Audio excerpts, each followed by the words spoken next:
नमस्कार दोस्तों, स्वागत है आप सभी का हमारे इस चैनल ज्ञान इन हिंदी पर। दोस्तों, अगर आप भी अपनी लाइफ में कुछ नया सीखने की चाह रखते हैं तो इस चैनल को अभी सब्सक्राइब कर ले।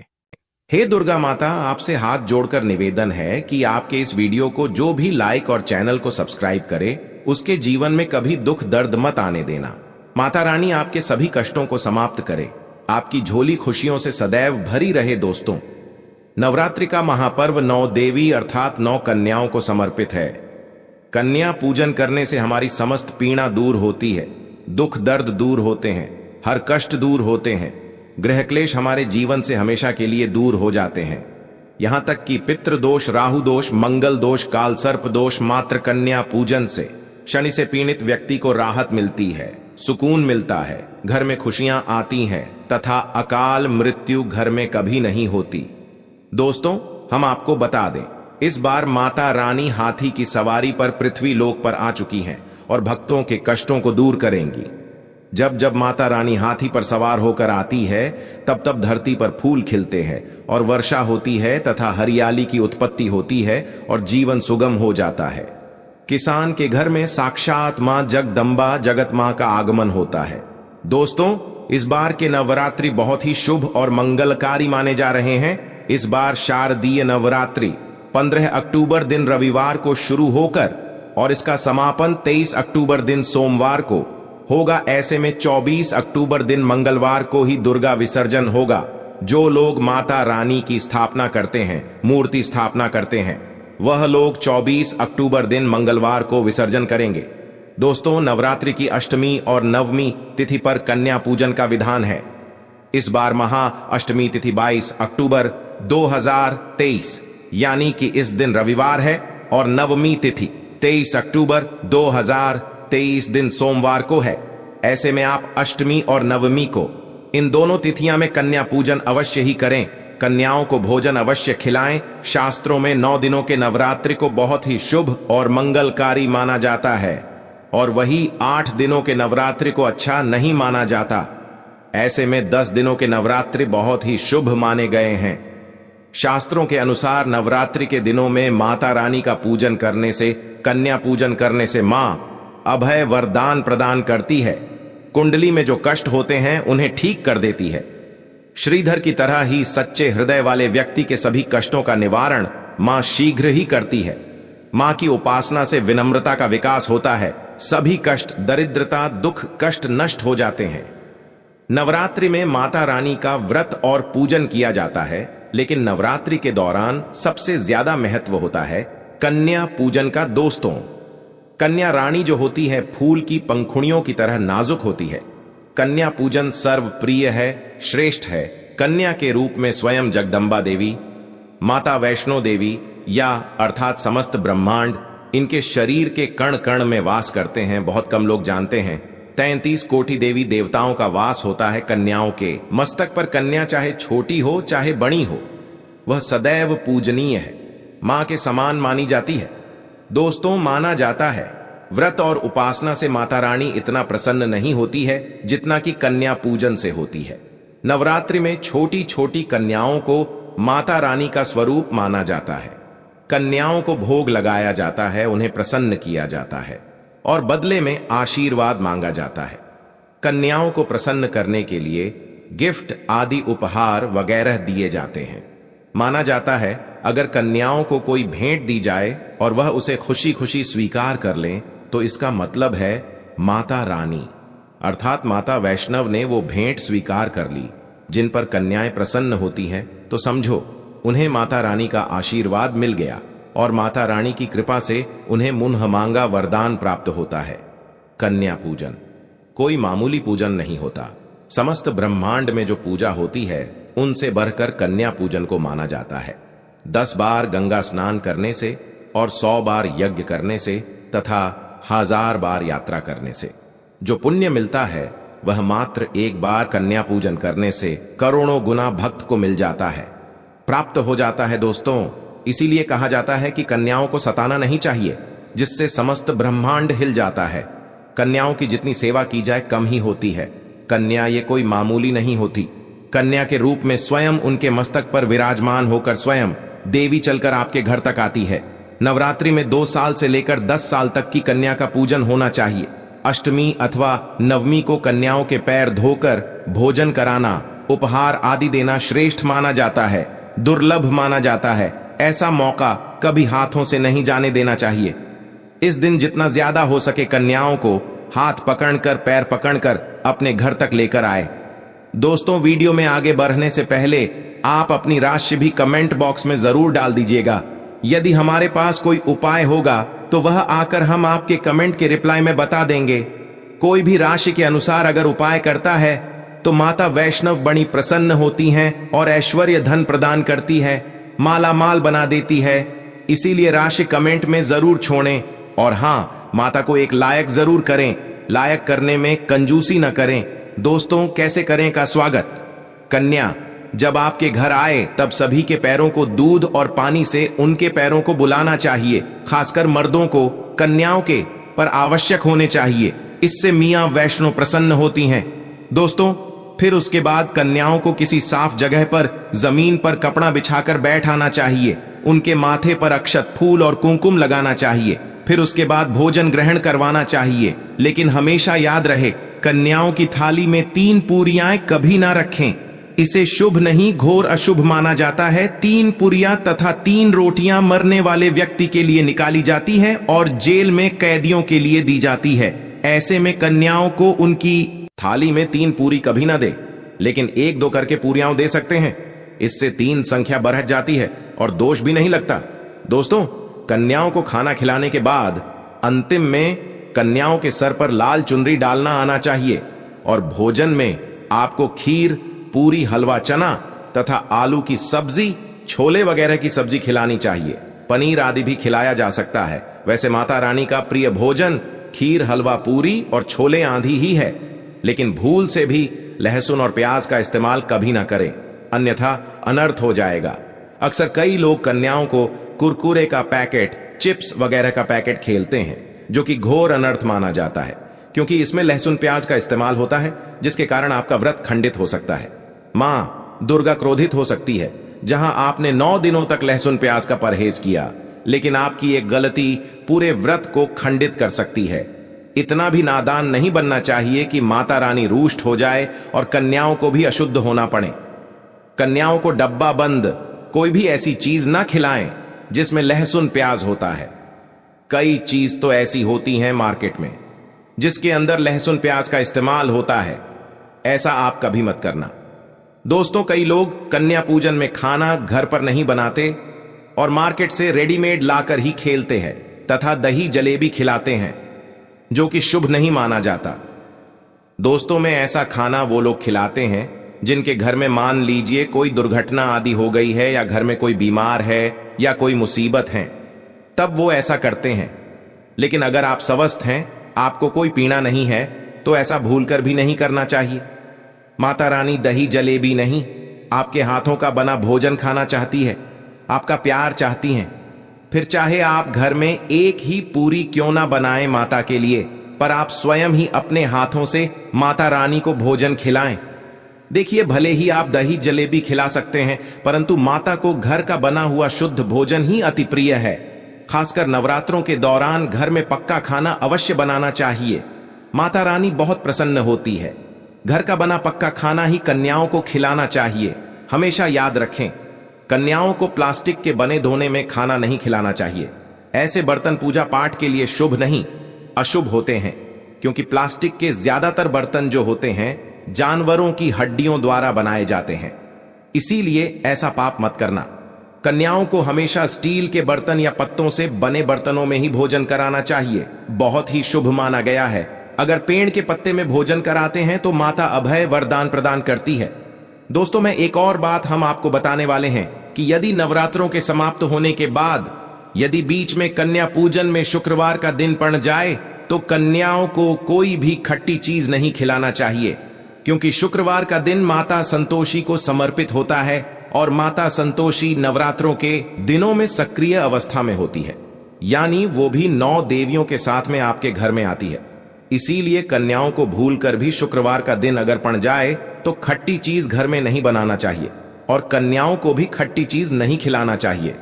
घोर पाप लगेगा। आपका किया कराया सब बर्बाद हो सकता है खट्टी चीजों से। माता संतोषी रूठ हो सकती है, चिढ़ सकती है, आपको श्राप दे सकती है। इसीलिए नादान ना बने दोस्तों को भोजन कराने के बाद कन्याओं की थाली में एक लौंग जरूर रखना चाहिए, क्योंकि लौंग देवी शक्ति तथा दुर्गा मां को बहुत प्रिय है। लौंग माता शक्ति का प्रतीक होती है। लौंग में नवदुर्गा का वास होता है। इन 9 दिनों में माता रानी को लौंग का भोग ही लगाया जाता है। तो खाना खाने के बाद कन्याओं को लौंग अवश्य अर्पित करें। माता रानी को अमृत से बढ़कर लौंग प्रिय है, इसीलिए कन्याओं को थाली में चुपचाप एक लौंग जरूर रख दें। आपका भाग्य चमक जाएगा। माता लक्ष्मी आपके जीवन में धन की कोई भी कमी नहीं होने देंगे।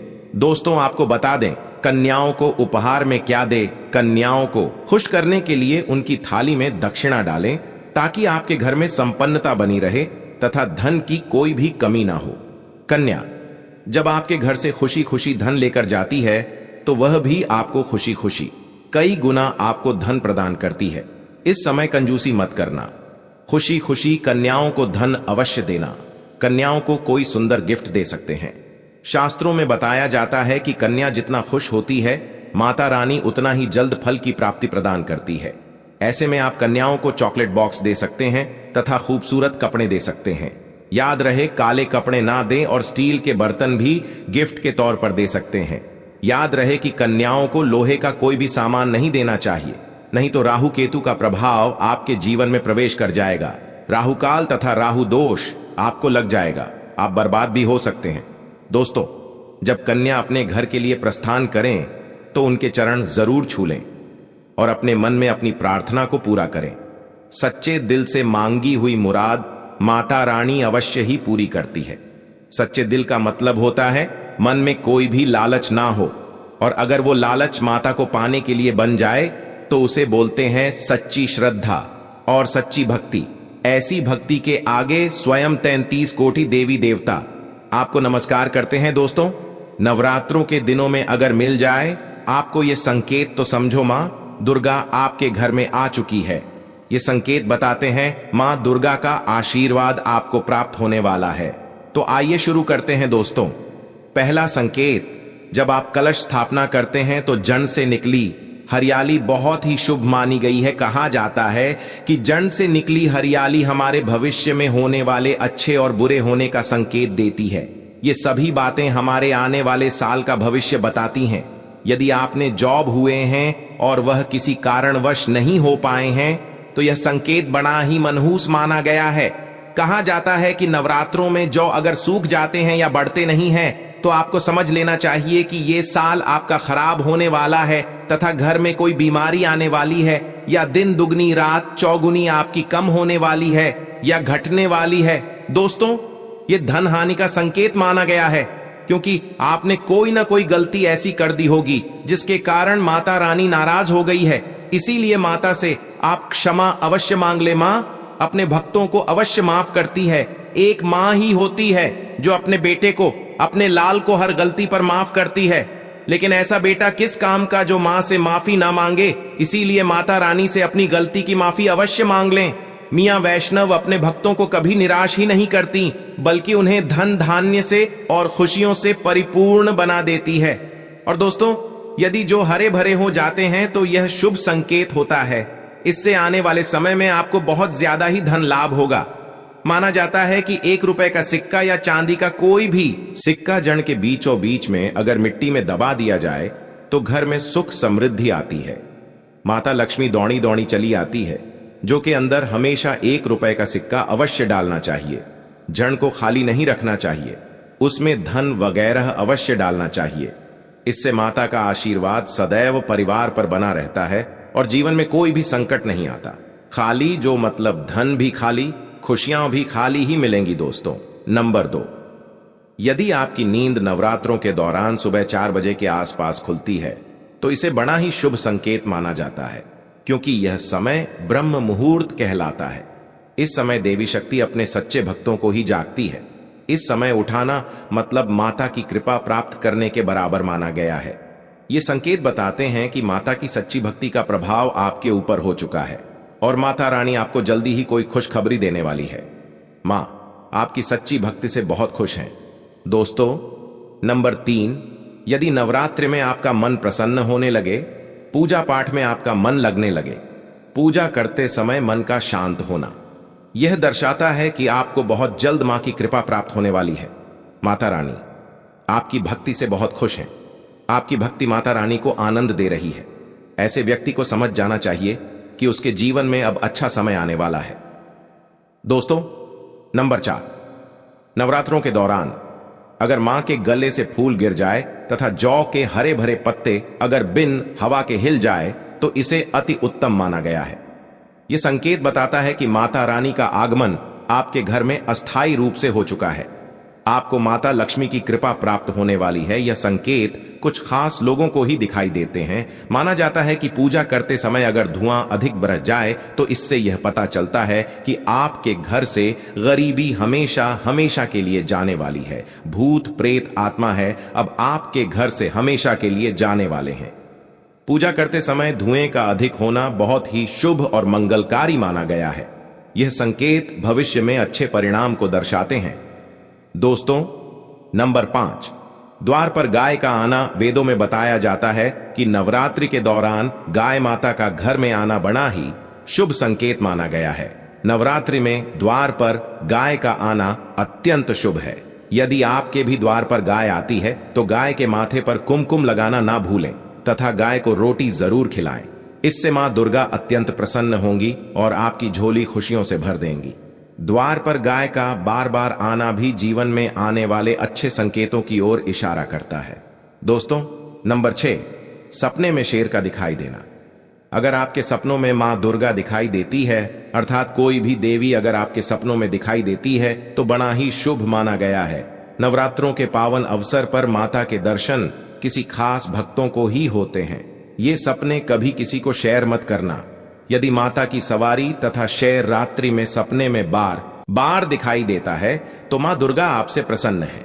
यह संकेत बताते हैं कि जल्द ही आपकी कोई मनोकामना अवश्य पूर्ण होगी और आपके शत्रुओं का नाश हो जाएगा। शत्रु आपके नाम से ही थर थर कांपने लगे। गा मां दुर्गा का वाहन शेर है, इसीलिए नवरात्रि में शेर का दिखाई देना अत्यंत शुभ संकेत होता है। दोस्तों, नंबर 7, यदि कोई छोटी कन्या आपको सुबह सुबह लाल वस्त्र धारण किए हुए दिखाई देती है तो आपने साक्षात मां दुर्गा के दर्शन किए हैं। यदि नवरात्रों में सबसे पहले आपके घर में कन्याओं का आगमन हो जाए तो समझो आपको दुनिया की कोई भी शक्ति, ब्रह्मांड की कोई भी शक्ति आपको करोड़पति होने से नहीं रोक सकती।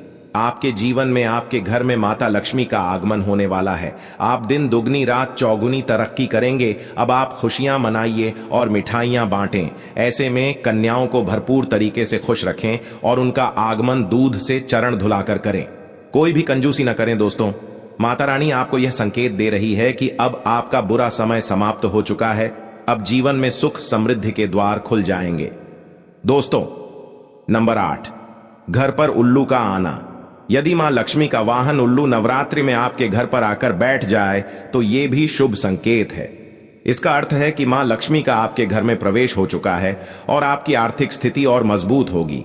लेकिन याद रहे, उल्लू नवरात्रि और दीपावली पर आना ही शुभ माना जाता है। दोस्तों, नंबर 9, यदि ब्रह्म मुहूर्त के समय यानी सुबह के 4 बजे के आसपास घंटियों की आवाज सुनाई दी जाए या शंख की आवाज सुनाई दे जाए तथा कोई भजन सुनाई दे जाए तो बड़ा ही शुभ संकेत माना गया है। इससे यह पता चलता है कि माता रानी आपकी भक्ति से बहुत प्रसन्न है और आपके जीवन में सभी नकारात्मकता का नाश होने वाला है तथा माता लक्ष्मी की कृपा आपको प्राप्त होने वाली है। दोस्तों, नवरात्रों के दौरान घर में काली चींटियों का दिखाना, लंबी लंबी लाइन बनाकर मुंह में खाना ले जाते हुए चींटियों को देखना अच्छा संकेत माना गया है। और यदि मंदिर में पूजा करते समय कोई छिपकली आदि दिखाई दे जाए या मंदिर के स्थान की ओर छिपकली चली जाए तो बड़ा ही शुभ संकेत माना गया है। इससे यह पता चलता है कि आपको माता लक्ष्मी की कृपा प्राप्त होने वाली है। मां का आशीर्वाद आपको मिलने वाला है। नवरात्रों के दौरान मंदिर में छिपकली का दिखना बहुत ही शुभ संकेत माना गया है। आपकी भक्ति का फल आपको शीघ्र ही मिलने वाला है, क्योंकि छिपकली को माता लक्ष्मी का प्रतीक माना गया है। किसी शुभ अवसर पर छिपकली का दिखना मंगलकारी माना गया है।